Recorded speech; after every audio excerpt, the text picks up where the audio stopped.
How's it going, man? Patrick James here, and in today's video, I'm gonna show you exactly how to finger a girl. I'm just kidding. I'm gonna show you how to ask a girl out on your iPhone or Android or whatever texting device you like to use. I'm gonna show you exactly what to text her and how to text her so that she'll be begging to go out with you. I'm just kidding. I don't know if she'll be begging to go out with you, but it just sounded good at the time. So let's get into it, why don't we? Now, before I get into the actual content of the video, let me tell you a little bit about myself. My name is Patrick James. This is a raw dating advice channel, not meaning that when you date girls, you're going to be going raw dog. I mean that I give you authentic, true advice that is uncut and straight to the fucking point. No marketing hyperbole needed. So, in today's video, like I said, I'm going to teach you exactly how to get a girl out over text, and let's get right into it, why don't we? So here's the thing that you need to know, all right? There's three things that I always keep in the back of my mind when I'm asking a girl out over text message or via Snapchat DM. And here is what they are. All right, the first one is I'm not going to over text this girl. All right, I'm not going to spend all day communicating with her over text, building up this unique romantic connection over text. All right, nobody wants to fucking text all day. All right, if you're texting a girl all day about random pointless shit, you're putting yourself in the friend zone and you're killing your chances of ever getting her out on a date with you or just seeing her in person one-on-one, all right? Because when you do that, you quickly become her text buddy, the guy who she flirts with over text just to get that part of her life handled, just to be the little validation pings to her phone that, you know, make her feel good, but she never wants to see in person anyways, all right? That's what you become if you text her all day long. So I'm not going to over text. In fact,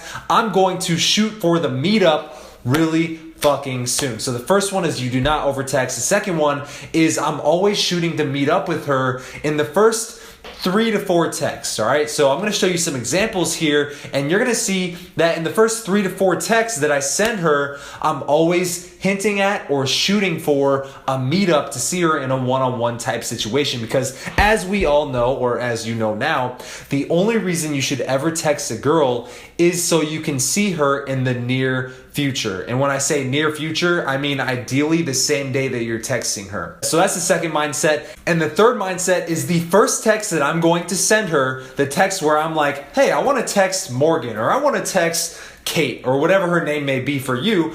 The first text is going to interrupt her pattern, meaning that she's going about her day, she's going to get her nails done, she's getting hit up by other dudes. I want to stick out in her phone so that when I text her, the first thing that she wants to do in that moment is text me back, not see, oh, Patrick texted me, let me just put my phone back in my purse and forget about it, all right? I don't want that to happen. I want her to hit me back almost instantly. So the text I'm going to send her is going to interrupt her pattern, meaning that whatever she's doing right then in that moment, my text immediately becomes more relevant in her mind right when she sees that text. So let's jump right into it.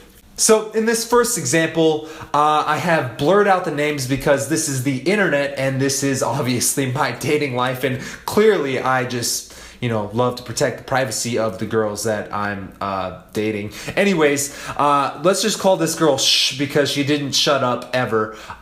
So the first text, obviously, I said I'm going to try to interrupt her pattern. So most guys are going to send something like, hey, what's up? Hey, shh. Dude, what are you doing tonight, right? The very stereotypical thing that you might send a girl if you put zero thought or effort into texting this girl at all. Almost like you don't even want to try to get her out on a date with you. Almost like you're trying to put yourself in the friend zone. Almost like you would rather just sit at home on your couch, play video games, and jerk off to porn on your iPhone. Yeah, so in this example, I sent her the simple 5-word text to interrupt her pattern, which is, can you keep a secret? And clearly, like, if you ask any person, can you keep a secret?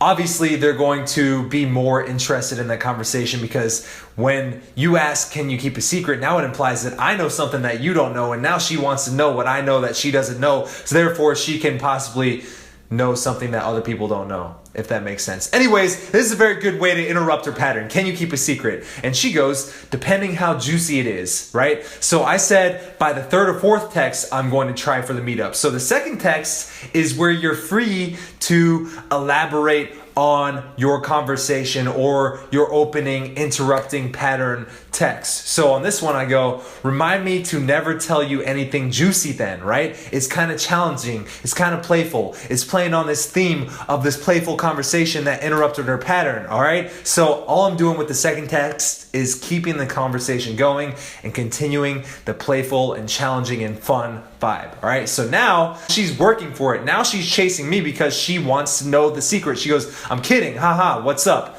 AKA, what's the secret? So instead of telling her the secret, I just jump straight into shooting for the meetup. I go, Thursday night equals dive bar night, you equal my date. Let's grab a drink later, all right? It happened to be a Thursday night when I texted her. If this was a Tuesday night, I would have said Tuesday night equals dive bar night, you equal my date. Let's grab a drink later, all right? Then she said, tonight, ? I work, sad face. I said, perfect. Let's meet up at Boondocks, which is a bar that used to be close to the place where I used to live, around 10:30. I'm assuming she was probably gonna be off around 10:30 p.m. because she was a server at a restaurant. Most restaurants are closed by then on Thursday nights. So I didn't use her I work excuse as a reason why she couldn't meet up with me. That more just sounded like a complaint, not an objection, all right? It was something that she was, it wasn't a hard no. It was this is a thing that's keeping me from meeting up with you. And I said, perfect, going along with it. It's like judo. I'm taking it in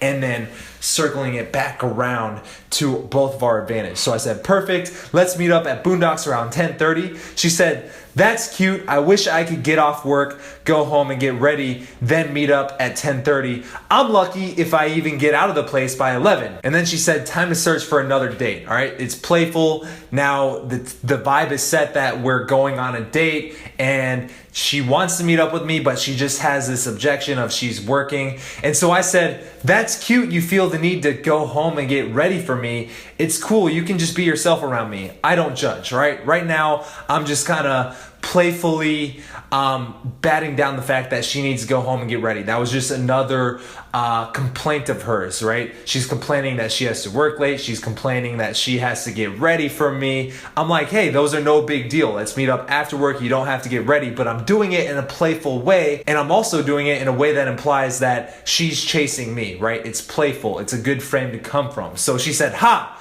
You've seen me in my uniform, not necessarily flattering. I call it my lesbian outfit. And I said, just let your hair down. You'd look 100% different, all right, with the little it's okay emoji. And she said, okay, well, if I get out at a decent time, then I'll see where you're at. And then I sent her a little Justin Bieber dancing gif. And she just said, I just got done. It's late. And then I said, it's early, right? I'm trying to, just bat down all these little complaints that she has. It's late. It's not a hard no. It's not an objection. It's a complaint. If you want to get girls out, especially if you don't know them that well, especially if you only met them once or twice, especially if you cold approached her, she's going to give you these little complaints, and you got to know how to just bat them down. And you got to know if it's a hard objection or if it's just like a complaint. A complaint meaning, oh, it'll be late, or oh, it's past my bedtime, or oh, I have to work tonight, right? Those are complaints that you can work around. Meet up after work, all right? It's not late, it's early. Stop thinking negatively, girl. So I said, it's early. And she said, part of me wants to go and the other part is super lazy. Now she's opening up the window, the little sliver of light that says, ooh, she wants to go and she can go, or else, if she couldn't meet up with me, then it would have been a hard no. All right. She said, plus I work a double tomorrow. I said, perfect. Come to Boondocks for a bit. I promise to have you home at a decent time. She said, okay, I'll come for a bit. And then she said, I'm here when she got there. There you go. That's a perfect example of me using the 3 frameworks I already introduced to you. 1, I'm not going to text her all fucking day. I'm only going to text her to meet up with her. 2, I'm going to interrupt her pattern with my first text. The first text, as you can see, was, can you keep a secret? The 5 magic words to instantly interrupt her pattern and get a girl out on a date with you. It was very easy, as simple as, can you keep a secret? And then we just went off from there. But quickly, as you can see, I transitioned to meeting up with her. In the third text, I said, Thursday night equals dive bar night. You equal my date. Let's meet up for a drink later. And then after that, it was all about solving her little mental issues in her head that were keeping her from saying, oh my God, yes, Patrick, come over and let's meet up and let me spread my legs for you, all right? There's little things that she has in her head that she's logically telling herself reasons why she probably can't, and probably just means that there is probably a chance that she will. In this case, she did. Oh my God. Let's move on to the second example.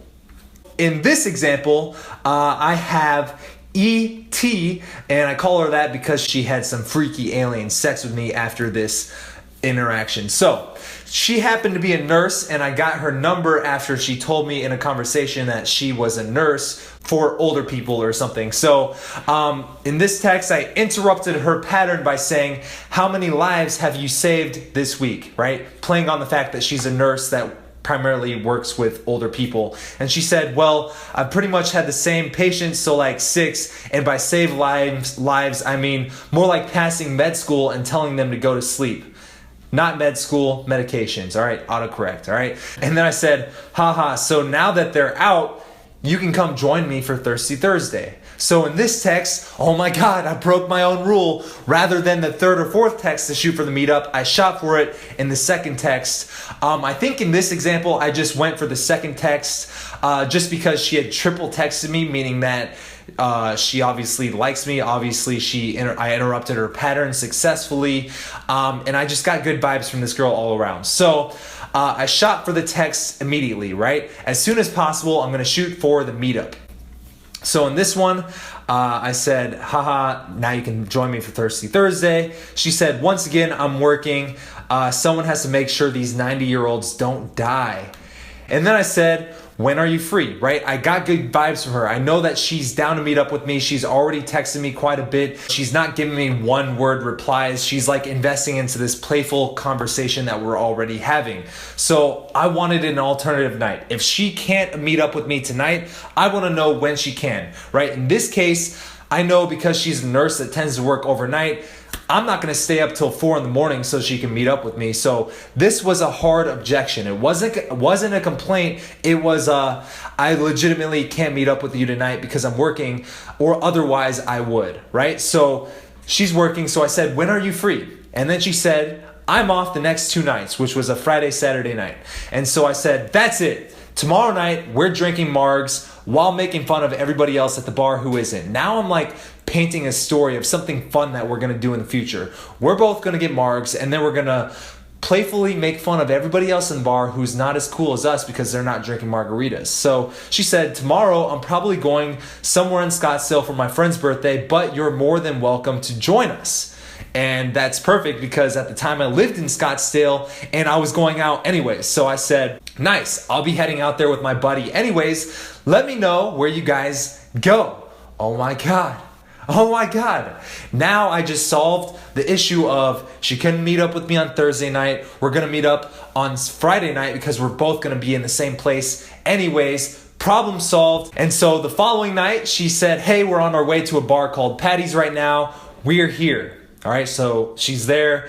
I went there and I said I'm in a red vest. That way she could find me in the crowd. She found me in the crowd, and as you can tell by the text here, we had a very fun and long night that went into the morning by me texting her the next day saying, I totally just woke up like an hour ago and it's all your fault. I think I sent her that at like 5 p.m. the next day, meaning that I slept all day because I was up all night. God, this is so vulgar. This is raw dating advice. If you're not subscribed, hit that button below. I don't hold anything back, clearly, and I obviously don't have a filter. So who knows what's gonna come in the rest of this video.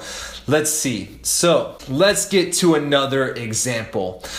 This is gonna be the last example for this video because I feel like these are just going to be repetitive. But as you can see, I'm keeping the 3 frameworks in mind. All right, I'm not going to text her all day. I'm going to shoot for the meetup pretty quickly by the 3rd or 4th text ideally, and the first text is going to interrupt her pattern. So in this example, MB, I met this girl at a bar, Boondocks, which is a bar that was really close to where I lived at the time, and we exchanged numbers, and then we went our separate ways that night. So I texted her the next day, or in fact, I think she texted me, and I said, well, if it isn't blank from Boondocks, sup, what sort of mischief have you been causing since last weekend? So she texted me after the weekend. Let's pretend this was a Monday or something. She said, haha, just waking up from 2 nights of vampire life. What you been up to, crazy boy?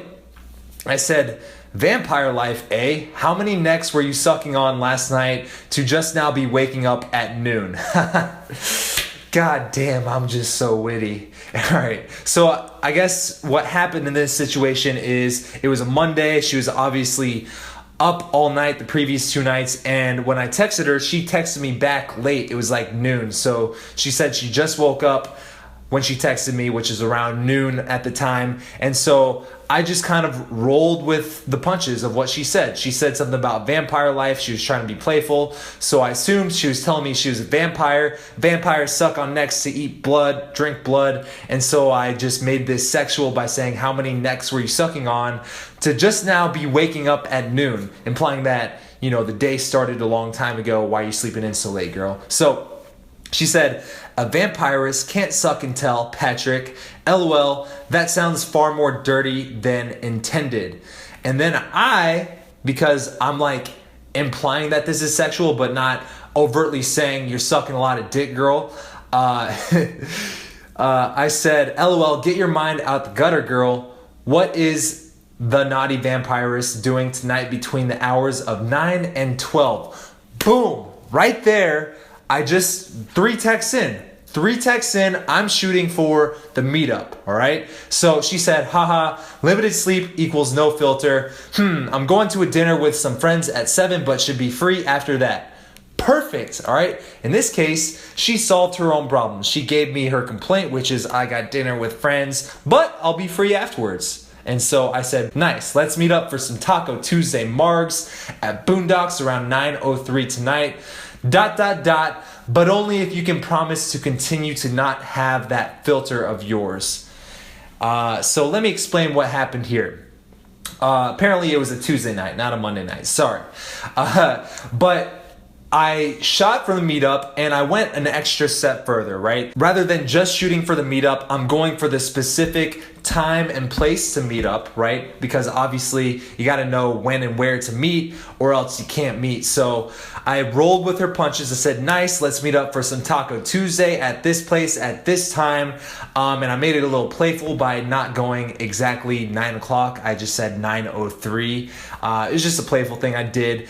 But then I added a little extra tension spiker. I challenged her a little bit more. And as we all know, women love the chase. Women love what they can't have. Women love when a guy's a little bit hard to get. So I added a little qualifier, right? I only want her to come if she promises to have no filter like she is in this conversation. Meaning I wanted her to bring that same fun, playful, and sexual energy to meet up with me, or else I'd rather just not have her meet up with me at all. So that was just my little extra way of challenging her. And in this situation, she's rolling with it. She didn't say no. She wasn't offended because I've been playful the whole time. And then obviously she's now asking me about my playful time. LOL, 9:03 exactly. And then I said, sharp. All right, just another way to playfully roll along with this vibe. And then she said, what happens if I'm fashionably late? And then I'm just continuing the playful, self-entertaining vibe. I said, well, depending on how fashionably late you are, I'd have to come up with the proper punishment. Ooh, That's so good. And on that note, later on that night, she called me after she got out of dinner with her friends. We met up. We had an epic night, and it was all because of the text conversation to get her out with me. So, on that note, I hope this video was actually pretty valuable. I hope I gave you some entertaining content. And yeah, like and subscribe. New videos every single day at 10 a.m. or whenever the fuck I feel like uploading. And on that note, I will see you later, my friend. Peace out. Okay.